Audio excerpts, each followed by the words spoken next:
Hello and welcome to another video from Easy Geek TV. In this video, we will demonstrate on how you can install programs and remove them, both through the graphical user interface and the terminal option. But before we do that, we want to make sure that our system is fully up to date, and we'll go ahead and do that right now. That means we'll have to install everything before we proceed with the installation of programs and apps, both via the graphical user interface or the terminal way of doing things. So open the update manager here, and as you can see, the yellow dot means you have some updates available. It is strongly recommended to install these updates, the available updates, before we do anything else with the system. So I'll go ahead and update the system. Type in your password, and as shown in the previous video, you can do this even via the terminal if you wish to do it that way. We want to keep things simple, so we are doing it via the graphical user interface this time. So I'll let the system install the available updates. I can see that there's a new Linux kernel version. It's strongly recommended that you do update the system. So once the updates are done, it will ask us to restart the system, which is strongly recommended to do so. This will take a while. Now, there are a couple of things we want to keep in mind. The graphical user interface is the go-to way for beginners, which is the recommended way of doing things. But you do want to come and sort of get a bit of grasp using the terminal to install and remove programs, because sometimes you might not have the option to use the graphical user interface, or the GUI for short. So the system is going through the upgrades, the available updates. It will be finished in a while. There it is. It is done. So I will go ahead and restart and resume the recording within a short period of time.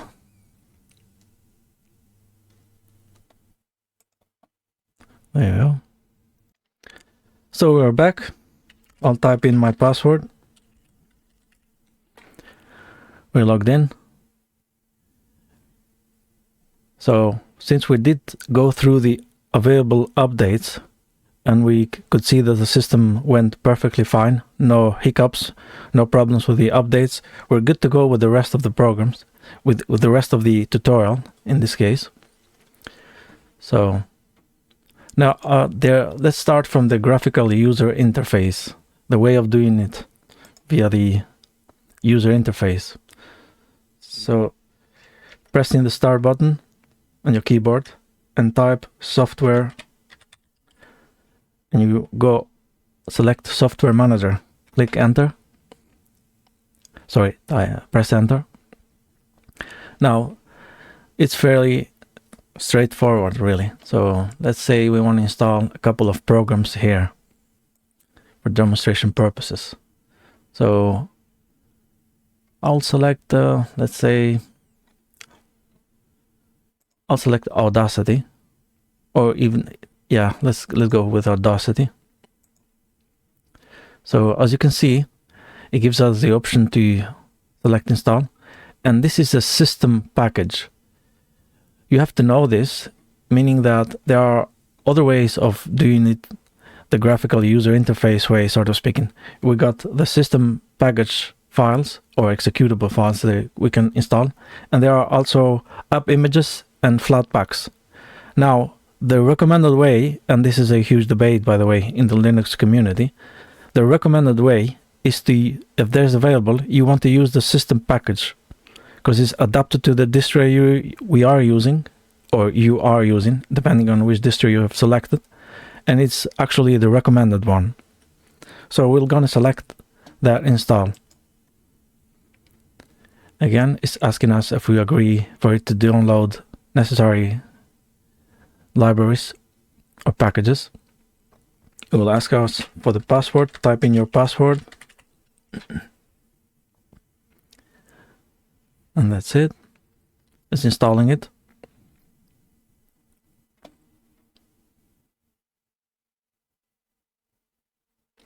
Done. And in the same way, we can just as well remove it, but I'll keep it because I might need it. Now, this is, as I said, the go-to way for beginners, the recommended way. Now, I've prepared a couple of other. I'm gonna fire up Firefox, which I've selected a couple of programs to be based to. Now, that was the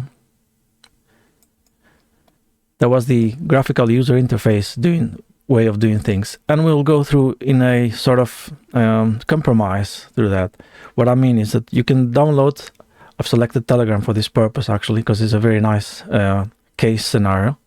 So I'll download a Telegram desktop, which is a messenger app. You might be aware. I'll download that. This is an executable file in the compressed tar.xz format. Once it is downloaded, I'm gonna transfer it over to what I like to do usually in my home folder, my user's home directory. I like to create a folder named apps. Now you might want to use a different way of sorting this, but I think this is a nice way of doing it, keeping things simple really. So I'm going to create this apps folder, and what I will do, I'm going to just open this in a new tab. Actually, let's make this slightly larger. As you can see, I can swap, I can move between them with the mouse wheel, as you can see, which is a nice option given by the Linux Mint Mate or any other distro that's got Mate and probably XFCE if I'm not mistaken. You can run through the open windows via the mouse roll key. Gives you the option to roll. Well, enough with that. Let's get back to our things. To the program at hand. Now we're going to go to the downloads folder, and as you can see, I'm going to remove that or cut it from here and go all the way to the apps folder that I created in my user's default home folder. I'm going to paste it in here, right click and select extract here. It will go through and extract it for us. Right, done. Now I can remove that because I don't need it. And what I usually do is shift delete. Don't do this with important files because it's really dangerous. So there's no way to recover this. So there you go. I can go into the Telegram folder now. And all I have to do is to just right click and select open. Just like a portable Windows executable file. This works the same way, and actually is a very nice way of keeping things short and easy for beginners. This is actually the best way if it was possible for everything. But anyway, so that's one of the ways to install programs. Now we will go through the terminal way of doing things. So I'm going to open the terminal window. You can click here, or you can press Control, keep it pressed, Alt, keep it pressed, and T. It'll fire up the terminal window. And from here,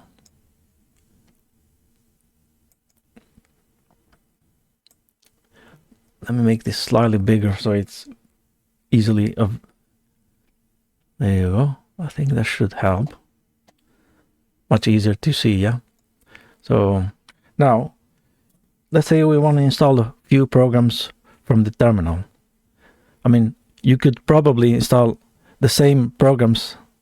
Actually, not probably, but you can easily install every program you can install via the graphical user interface just by using the terminal, because it's, as we mentioned in the previous short intro to the terminal, previous video, this is a very powerful tool.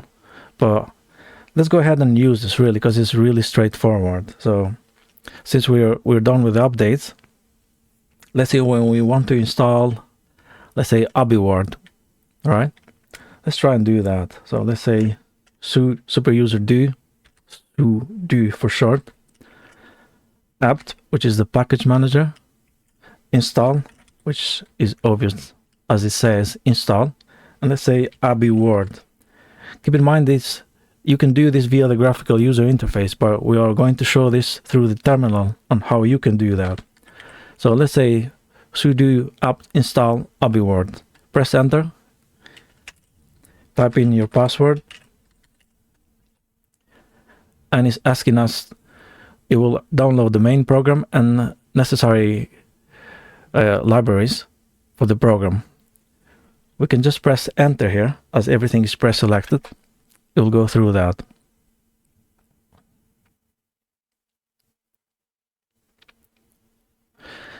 As you can see, it is installed.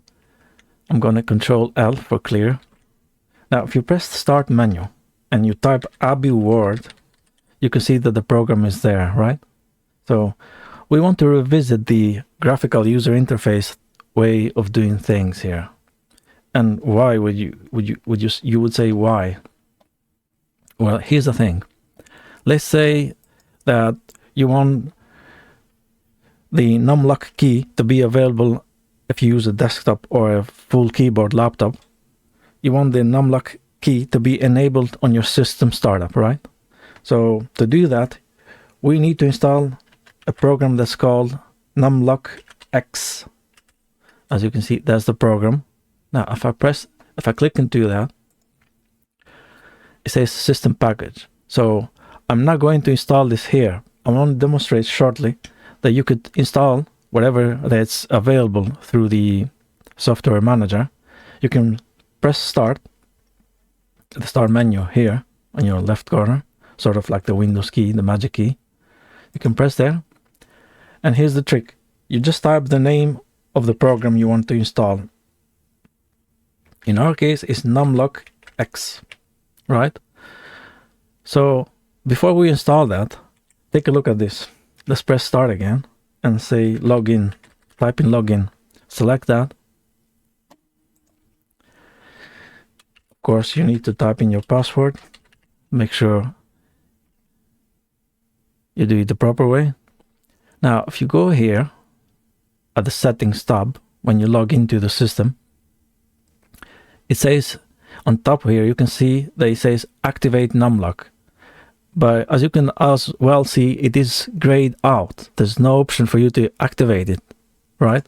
So we have to install the package that's available here, the numlock X in our case, for it to be available in this window to enable it. So it allows us to have the numlock X key, numlock key activated on system startup.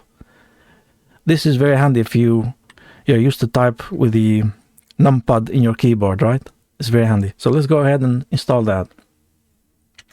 So I'll type numlock X, and as you can see, sorry, numlock X, wrong, mistype there.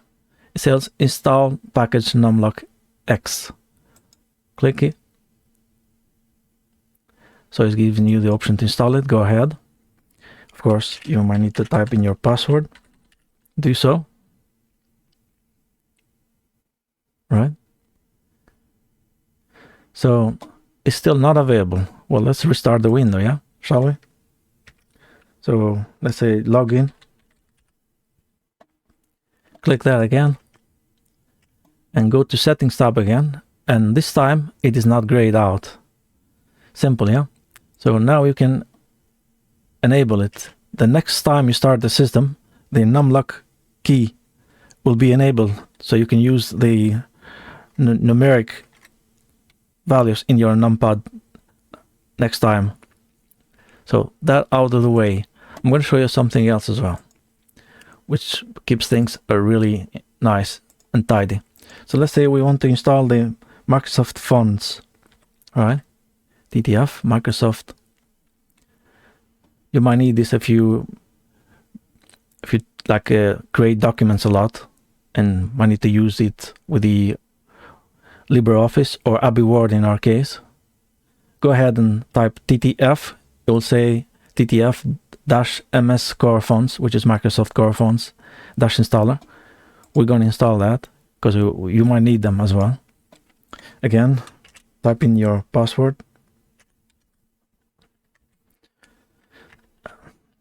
Type in your password. Right.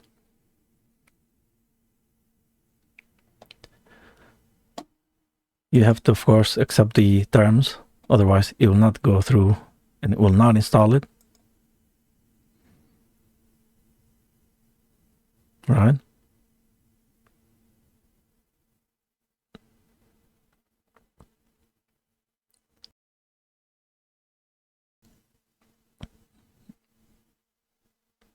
Right, so it is installing it. Done. Now let's get back to the terminal way of doing things. So one nice trick here to use to see if a package is available for installation via the basic repository of the distro, in this case Linux Mint Mate, is to use apt search. Let's say we want to install Cherry Tree. Yeah, this is a not taken up, a very good one actually. So let's see if it's available. Press enter, and we can see that it is available. So to install that, all you have to do is superuser do sudo apt, the package manager of the system, install, and simply type the name of the program. In our case it is Cherry Tree, and then press enter. Everything is press selected, so you just press enter again if you agree with what it is about to download. Press enter, and that's it. This is the simplest way to install via the terminal, and the program is available. We can check that by going to the start menu and type the name of the program, and there it is. Interesting, yeah? Very simple and very handy actually. So now sometimes you might find out that the program is not available via the default repository of the, let's say, Ubuntu, which is the main base where Linux Mint Mate is based onto, and on its own where the Debian distro where the Ubuntu is based, and so on and so forth. So it's like a Russian doll, sort of speaking, a distro based on another distro, and so on and so forth. Let's say we want to install the Signal Messenger, right? Let's say apt search, we want to see if it's available. Signal, apt search Signal. We'll see if it's available via the default repository. Now there's a lot of things here, but as we can see, there's not a single thing where it says Signal for short, like this, the program on its own, Signal, which is sort of like a WhatsApp, sort of speaking, but in the same manner, the Telegram is like a messenger app, right? So what do you do in this case? Well, here's the option. You go to the software manufacturer, the software developer, in our case it is Signal, and you have to do a couple of things before you're able to install the program itself. So first step is to install their official repository and signing key. This is very important because you're going to get complaints from the system whenever you try to do something regarding this particular app. Yeah, so we're going to copy that. Make sure you copy the whole line. You want to do that. Right click, copy. Right, now go to the, let's clear the window. Clear. Now you cannot just go Control V for paste here. So you want to do, or you can use Control Up Shift window and V, but that's a bit complicated. So just use right click and select paste. You just hit enter now. There it is. Since we have sort of included the key in our system, next step is to, let's see, add the repo, for short, the repository. Copy that, and again go to the terminal window, right click, paste, enter. Simple steps. Now from now on, things are much simpler because we got the signal repository and signing key integrated into the package manager of our own system, while it was not available via the default one. Now let's refresh the repositories by typing in sudo update. So far nothing new, right? But now if we type sudo apt install signal desktop, here's the new thing. It will install signal desktop. So this is the sort of a way to install this program via the terminal without it being in the default repositories of the distro. In our case, the Linux Mint Mate version, right?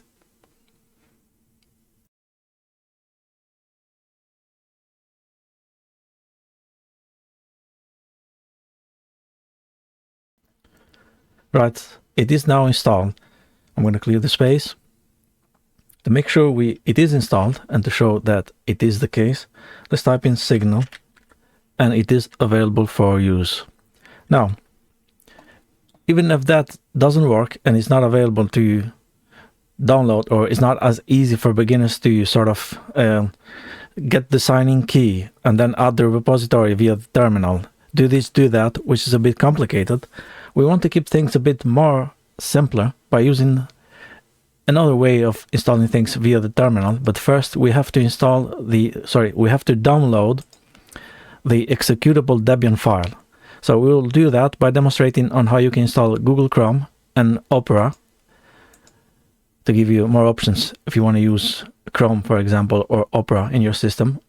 Although I usually use Chrome and Brave mainly, but for demonstration purposes, I'll go ahead and do that. So let's download Chrome, the Debian executable file. This is important. Right. So it is downloading.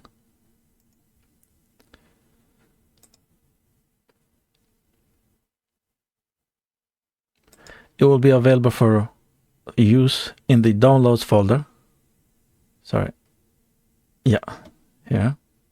Now that we've got Chrome downloaded, we want to go into the same folder where it is, click in an empty space, right click, opening terminal. And all we have to do, sorry, we have to increase the size fonts for you to see better. There it is.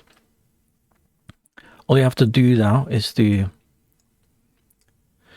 let's first copy the name, right? Sometimes it does get filled in automatically, but sometimes it doesn't. So we're better off copying the whole name first. Let's do that. Copy the whole name, right click, copy, click on an empty space, get back to our, actually I'm going to do this.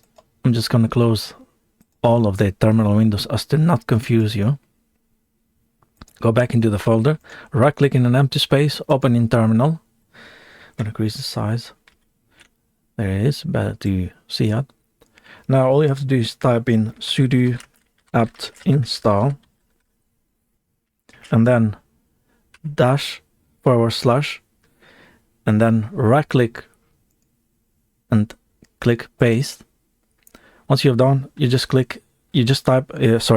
press enter, hit enter. It will ask you for the password, type it in. And as you can see, it is installing Google Chrome, which was not available in the default repository. Right, so there's a problem with that. Let's try and do that again. It looks like it is being installed. Let's make sure that's the case. Don't worry about the errors as long as it gets installed. Chromium, there you have it. Now we don't want to do that, at least not me. None of that. And there you have it. Chrome is now installed if you want to use that. Now let's get back to installing Opera. Same exact procedure, right? And by the way, I'm going to remove the Chrome executable installation file as to not confuse us. Just remove that, get back into the Firefox browser.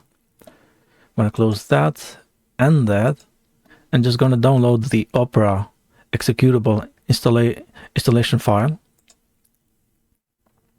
It's downloading.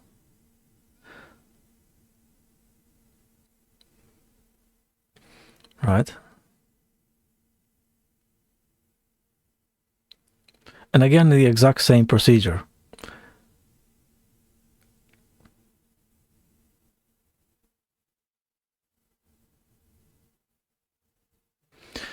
With that done, I'm going to close Firefox entirely, as to not confuse anyone. And again, I'm going to close that as well to keep things as simple as possible. Let's say you just downloaded a Debian installation file and you want to do this anew. Click on an empty space, open in terminal. And again, in my case, I have to increase the font size for it to be visible on video. Get back into the downloads folder. Click on the installation file, F2, copy everything, or the other way to do it is just rename it. Select rename, but you don't actually want to rename it. Just select everything, copy, click on an empty space, go back to the terminal window, and again you have to repeat the same process again, which is sudo apt install -- Opera. Let's see if it fills if I press the tab key. It does not. So in our case, then again, sometimes he does get the whole name automatically, but if it doesn't, you want to use the right click, paste, and now we can hit enter on our keyboard. Type in your password again, and again select yes. Just press enter. Should be okay. Yeah, we agree with that. It's asking us if we want to update Opera together with the rest of the system. Definitely yes.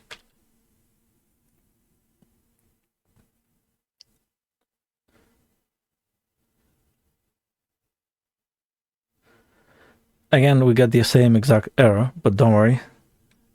I'm going to clear the space again. Let's make sure it's actually installed. Start menu, and let's type Opera, and it's actually installed, right? It's nice and simple. So without you having to do everything again, like trying to get in the correct sign keys and this and that, which gets complicated for a beginner. Now, another way to install programs is by downloading what we call the source code and compile it and then install it. But that gets way too complicated for beginners, so I'll just leave that out for now. I might not even cover that. There are plenty of videos online and tutorials to show that, so I'm not going to cover that. Right, so once everything is done, I'm going to close everything here. Actually, I'm going to delete that as it is not needed anymore. So that was it. I hope this tutorial was helpful for you. It is a bit long, but I tried to show you the best possible ways for you to install the programs in a Linux Mint Mate system, and pretty much most of the Debian systems follow the same procedure, right? This all sums it up for this video. So if you find this video helpful, please do like the video, subscribe if you wish to help the channel grow, and see you in another video. Bye for now.